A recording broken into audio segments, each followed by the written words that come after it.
Welcome everyone to a casted game for Age of Empires 4! And today spawning in the south corner of the map, playing in blue, we've got Anotand, playing as the English. And battling out against them today, spawning in the north, in red, we've got 3DB, playing as the Byzantines. Welcome everyone to Dry Arabia. As always, I hope you're all having a great morning, good afternoon or good evening.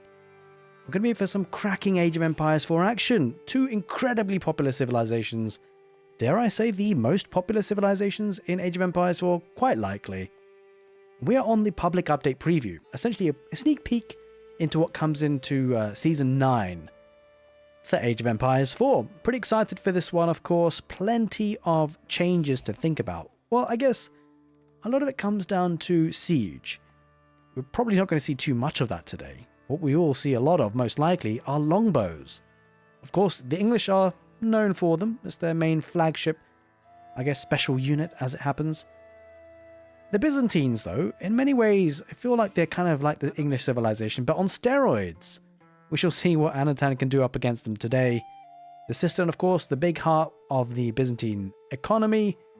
Villagers will be getting an additional 10% gather rate because of it. A really nice eco boost right from the beginning of the game. Of course, it scales very well. You can get more cisterns and connect them up via aqueducts to increase the water level and thereby increasing the villager gather rate, but also increase the military production rate of buildings nearby, or if you want to toggle it onto something different, maybe increase the research rate, maybe even reduce the damage that the buildings take. Also pretty hard to harass at times, at least by cavalry. Akritoi. A good defensive toggleable, imagine saying that 10 times, toggleable ability for the villagers. Now on the south side, this map generation is it's been relatively unkind to English, I gotta say. Look at this. This woodline is his primary one, which is not too bad. I mean, it could be worse. Look at the secondary, right further forward, and that is just a mile away. It's going to be really hard to deal with because, of course, if you've got longbows peppering arrows, it's a bit of a problem. Which, of course, the Byzantines can do. The Byzantines, the only other civilization that get access to the longbows, courtesy of their mercenaries. Going for the Western mercenary contract, we'll give him that. But he needs to spend olive oil in order to do so. To get that olive oil, he will be going for the Grand Winery, which increases the gather rate of olive oil from the olive groves, as well as the berry bushes. I'm kind of curious to see, because these two civilizations, they can play very condensed. They play very similar, I gotta say, in style, you know. You got the farms for the English are cheaper. The olive groves for the Byzantines, which are technically cheaper, not quite as cheap as the English farms, of course. Although actually, to be fair, they've increased the cost in the most recent patch. So, but they double up as a food resource gathering, farm, as well as the olive oil. They can pump out units because of it.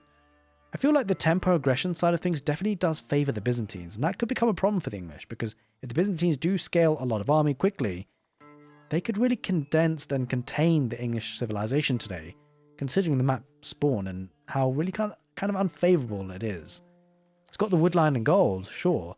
Walling up here would be important, but everything else quite far forward, especially wood. And a hungry civilization in terms of wood are the English, and that woodline might be a bit of a problem for him. Of course, though, he will be looking to get a bit of breathing space with the Abbey of the Kings, getting a king out relatively slowly. I was going to say nice and quickly, but it just really isn't. He's building it with 2 villagers, so quite possibly thinking about... I mean, I was initially thinking about second town centre, but it's not. I think it looks like I might be going for a fast castle behind this, actually, as it happens, because that's probably the only reasons why delay town centre, landmark tech ups. With only 2 villagers, he's not going to get to the feudal age particularly quickly. It does allow him to free up villager space to do other things, though. Maybe get the resources he needs for a castle age. Not a second town centre, because he's not on stone as it happens, and so... yeah, maybe a cheeky fast castle into the King's Palace could be an option. It's a nice approach to get a second town centre quickly, but it's a heavy investment. 1,200 food, 600 gold, essentially for a second town centre. And it takes a long time then before you can get any units out, because heavy food cost attributed to those villagers, and it's hard to get units out quickly. The White Tower, as a castle age landmark, could be a nice option to get units out quickly and get those relics, but it's a tough one. I feel like against the Byzantines, you're going to have to do damage early. The Byzantines' economy is just so strong at times. And curiously enough, he has actually opted for a stable opening. to get those horsemen out on the field. And it looks like B might be opting for a sort of a big kind of map control type of play. Now he's actually managed to push in the deer camp, which is absolutely huge. We should actually focus on that for a moment, because whilst the deer camp is at the back, it's relatively far out here for the English. Same can be said for the one on the west side too. But B has been busy. It does have a lot of the deer camp pushed in towards the Grand Winery. Now Palisades are trying to go up there on the west side, but won't quite manage it, and this is a big thing that's going to be a problem here for now. I don't think this palisade wall goes up for a very long time. That first horseman has denied it for now, and I mean, there's no production, right? There's not going to be any production for a while. This palisade wall on the west side was really important for Anotand to get, because now his gold's going to be pressurized, and he needs gold to get the castle age. I was about to say Imperial Age. Let's hold the horses for a moment. But yeah, he's going to need the gold for the castle age, but more importantly, just not only to afford it, but also to get units out. This is a bad situation. Now, in the most recent patch, the public update preview that we're on at the moment, these palisade walls actually take 8 seconds to construct. They used to be 4 seconds. That is a huge nerf. Not only does it take a long time to build, it means that there's less chance of you actually making it up, as you can see, but also it takes more villager time, and means that they're not mining resources for you in that time. Now back at home, trying to get an outpost. The king is pressurizing and getting some good value. Should be able to get out of there and heal on up. And there is the confirmation. It is the Western mercenary contract getting those longbows out. And at this stage, you know what? The Byzantines actually have more longbows than the English, would you believe? Gets the charge attack, tries to get... unfortunately, the second swipe of the sword for the king was spent on another villager. Here come the spearmen. So he's going to delay that tech up to the castle age here, Anotand, ever so slightly, with a couple of spearmen being vested. He has to, right?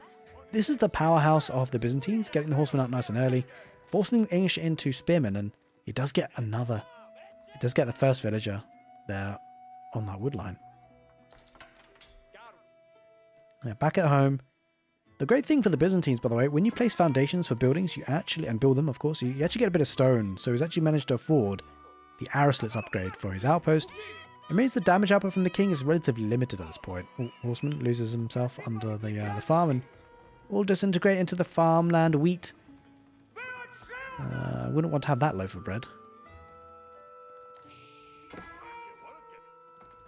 But yeah, this constant pressurizing this west side. If you think about it, by now, this palisade wall would have actually been up because it's halfway done, and obviously it's now taking double the time to construct.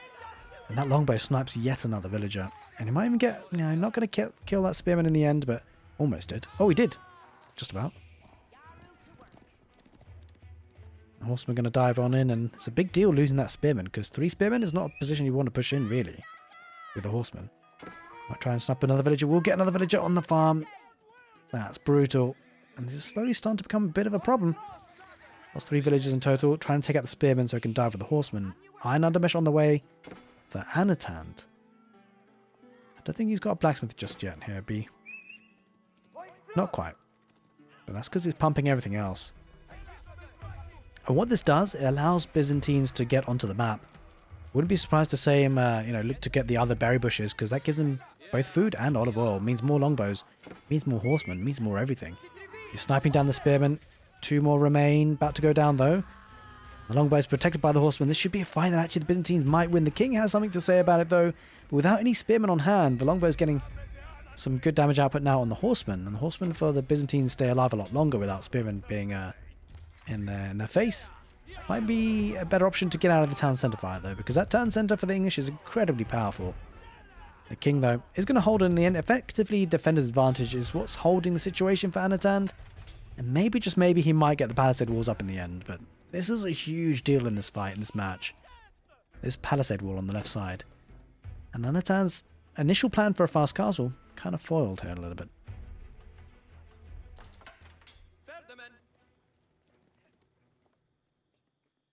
Speaking of fast castle, it will be the Byzantines with B going for a fast castle with the Golden Horn Tower, just to make things worse for the English. It's a great landmark for them, actually, as it happens. It actually periodically produces mercenary units for free. That means more longbows. And I think almost it seems like the case that the English are going to be beaten at their own game. Possibly. We shall see, obviously. The game is actually relatively evenly poised as things happen, There's only 3 villages that have been lost, but it's a lot of idle time that's been caused. And yeah, you can see Anotand now. He wants that castle age big time. He needs to send a villager to wall up, and he probably will manage it this time. With B now heading back with his army, looking to regroup, recuperate, and then go again. With the water level now at 2, these villagers are going to be getting an additional 14% gather boost.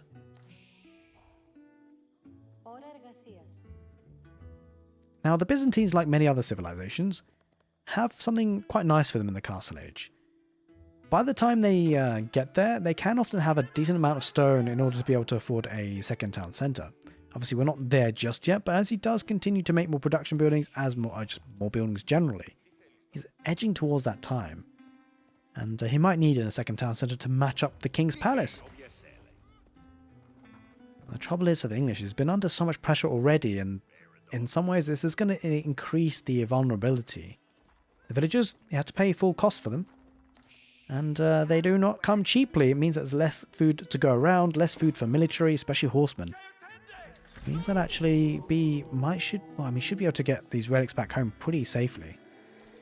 Well, this one maybe not so much, as the horseman and the king. Oh no, he doesn't decide to do so. He just tries in. He picks off a horseman. Nice pick off there by the king, and the English horseman going to snipe down the monk in the end. Well, the monk will go down. But that relic's so close to home now. B probably will be looking to get the relics further out. And there is that castle stage now for Anotand. Is going to be printing those villagers. We head into a really interesting moment in this game actually as it happens, because now we've got the Byzantines with one town centre at the moment, for now at least, that are going to have a lot of map control, a lot of units. The English are going to have to sit back, and to be fair, that's what they do well. The English do sit back quite well and try and mass up units, mass up villages and economy. The only trouble is the King's Palace position protects one gold vein, and that's about it. It somewhat protects the wood line, but you know what? A cataphract or two here with longbows on the other side of the wood line. Longbows might be able to range those villagers. Could be devastating. And to see the cataphracts on the field is very, very nice, actually, as it happens.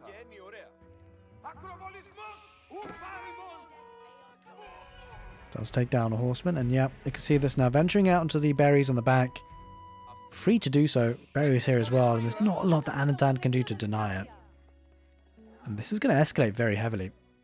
Grand Winery means 40% extra olive oil from those berries. Food and olive oil coming on in. That means a lot of longbows. So already got 10. I'm sure he's going to get plenty more soon. Got 2 cataphracts. Very expensive units, but very powerful. Ideal for diving down bases, although it would be tricky against the English, of course. Network of castles plays a big role. He's going for a monastery. Going to try and swipe some of the relics if he can, but not too many units to protect the monks out.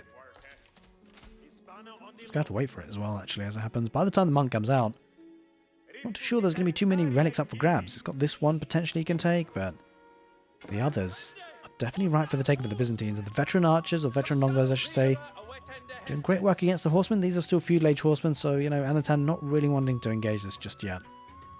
Here come the cataphract. A beautiful cavalry unit, of course, for the Byzantines.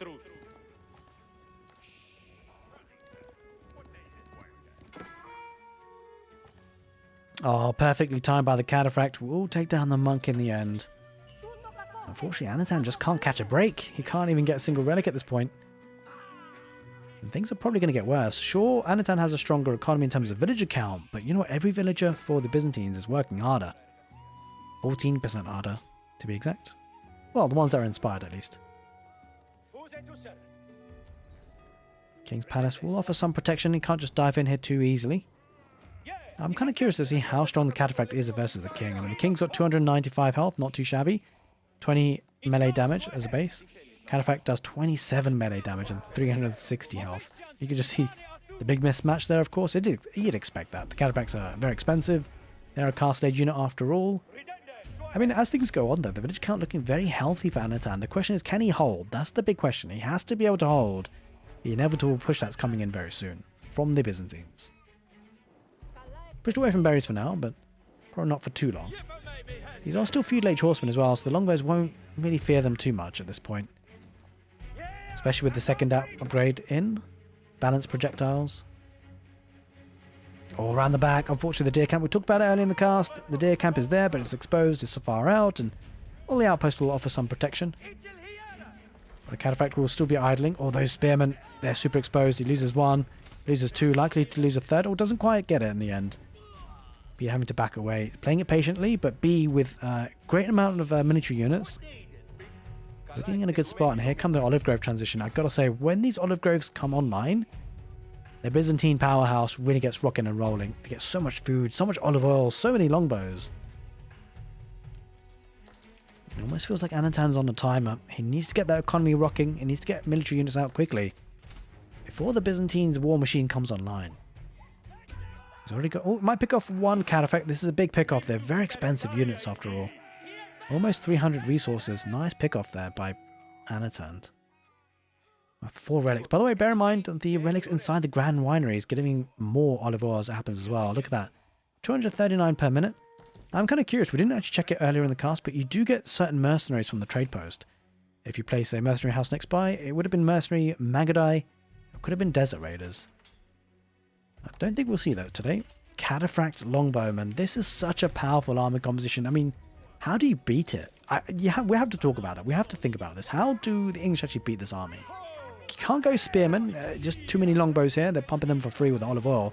Not for free, but, you know, with olive oil. I mean, man-at-arms aren't going to help you here. Crossbows, maybe? Then you have to still find a counter for the longbows. Mass crossbows could potentially work. I mean, the big issue is that mangonels is no longer an option. And I think, in a way, it's a welcome change, right? Because mangonels, what's happened to them, the boulders now have a reduced range of damage around them. But also, they don't focus fire on units. They don't follow them. They don't track them. So, wherever the unit was and the mangonel shoots, that's where the boulders are going to go. It means that your enemy can dodge the shots. Fortunately, losing the blacksmith here means no more upgrades here for the English, at least for now, until that's rebuilt.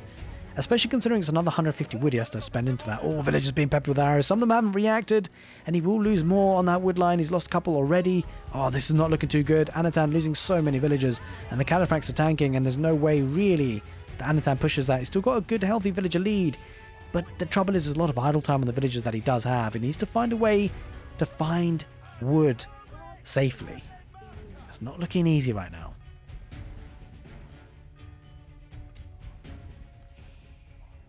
Another monastery, because there's not enough spaces for the relics that have been collected by B.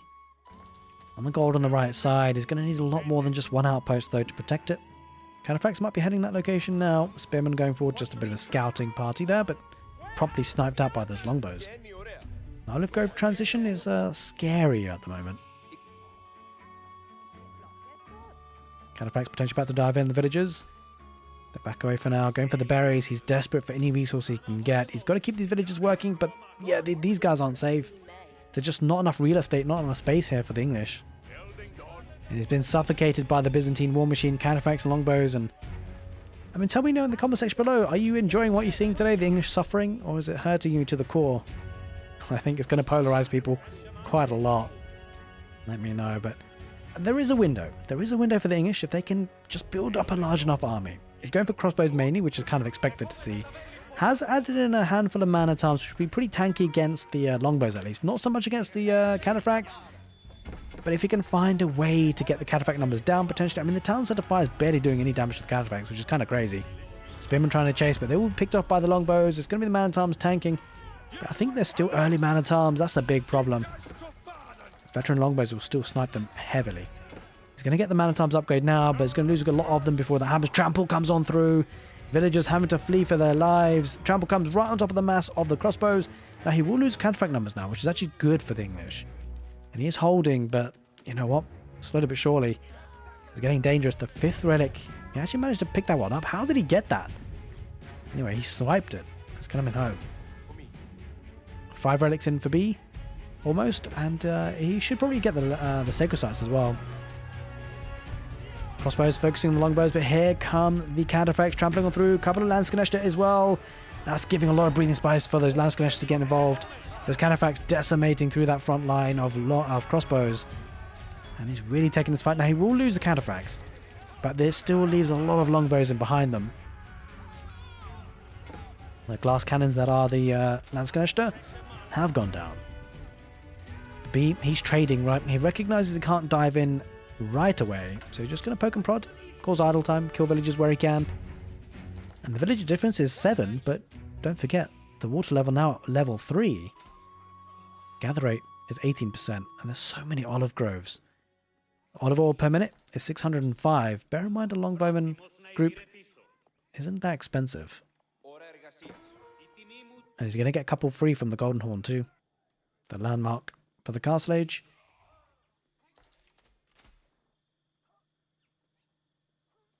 Now it's just going to be camping around the back. But I love what B's doing. He is just suffocating the English, making sure that the eco advantage that he had isn't really giving him too much of an edge. He's got some palisades on the west side. He needs to get these up ASAP. He needs to keep this economy protected. There's a lot of gold, a lot of food, a little bit of wood, some berries too. But this is going to be the key area, right? Now the good thing for Anotand is that B is on the right side. So he can afford to get the palisades up. Despite how long they take to build, he's power building with several villages. He needs to. And so he's got a bit of breathing space, but you know what? B might just rotate to that side. He's got cavalry, which is pretty quick. The villagers spot this, and so yeah, B will know this now. And he's going to get the third sacred site. So patiently will be... patience will favour the Byzantines. And yeah, and of course, patience is a virtue. But yeah, B and the Byzantines will love to have a bit of patience here with the sacred sites and force the English to have to come out. But he won't want to leave the English to boom up too much, without being challenged. Having said that, B has got a second town centre himself.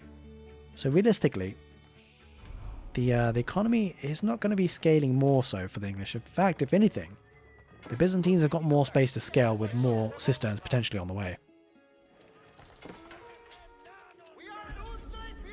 3 sacred sites in control now for the Byzantines. He set up that timer, that's win condition, that's been activated. And it means that Anotand is going to be in trouble if he doesn't break out too quickly. A couple of cataphracts, again idling a lot of villages, 8 of them. Almost a tenth of the economy. In fact, more than a tenth of the economy. But he will be poked and prodded, and these spearmen will clear it up in the end. But on the west side, this is where B is looking really strong. There's a lot of cataphracts, a lot of longbows.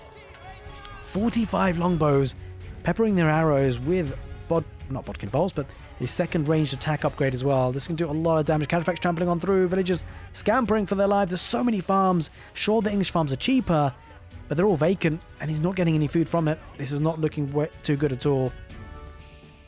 That food income, yeah, sure it says 1,500, but that's going to plummet very shortly because it just needs a bit of time to update, and that's a lot of farms that are now vacant. Oh, this is a lot of villages. Not enough space to garrison inside. Oh, the cataphracts not spotting it. The longbows will, though. This is looking devastating on the right side as well. It's probably about a matter of time before the English have to maybe tap out. We shall see. He's got one full hold in him, it seems, with spearmen on the right side, but he needs to somehow deal with these longbowmen mass. The monks coming out to heal up as well to double down. The sacred site time is ticking away. He's been peeled away on the right side by a couple of forces. This is perfect for B. It gives them the breathing space to pressurize on the west side. A couple of outposts going up.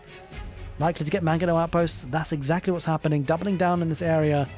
Making sure the English can't push out. He's trying to push out though, Anotand. Credit to him.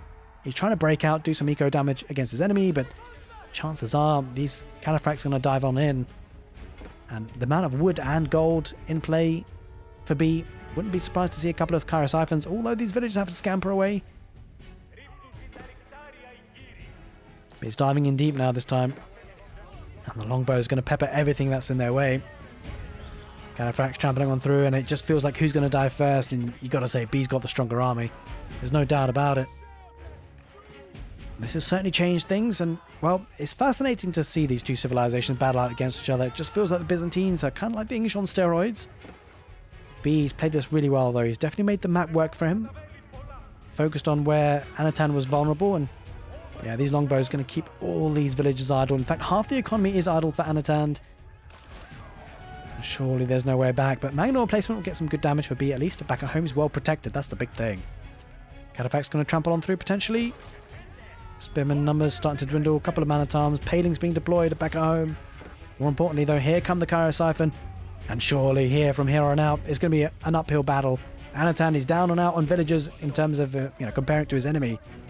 63 to 77, and the miniature numbers just not there for the English. He's been peppered with arrows from the longbows from the Byzantines for so long, and unfortunately these treacherous longbows, they've switched sides. They're working for the Byzantines. In the English economy, the English production totally in flames, the cataphracts trampling on through, and yeah, unfortunately today it's been a fascinating game, but the English are going to be succumbing to the Greek fire.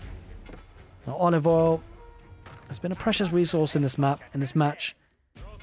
Yeah, B's just cleared up what's happened at home. Olive Grove is going to be back to work very soon. And the English have got no response to the Greek fire. And eventually, we will see a close to this game. All that remains to be seen is things to be burnt to the ground. The English are holding on. They're stubborn. Eventually, he's being surrounded. And I imagine it won't be too long before we see the GG. And there it is. So I hope you guys enjoyed this cast game. And if you did, make sure you give the video a thumbs up. More importantly, I'm going to leave an end card on your screen right now of a cracking game between the English and the Jeanne d'Arc faction. You're going to want to check it out. Take care and see you next time.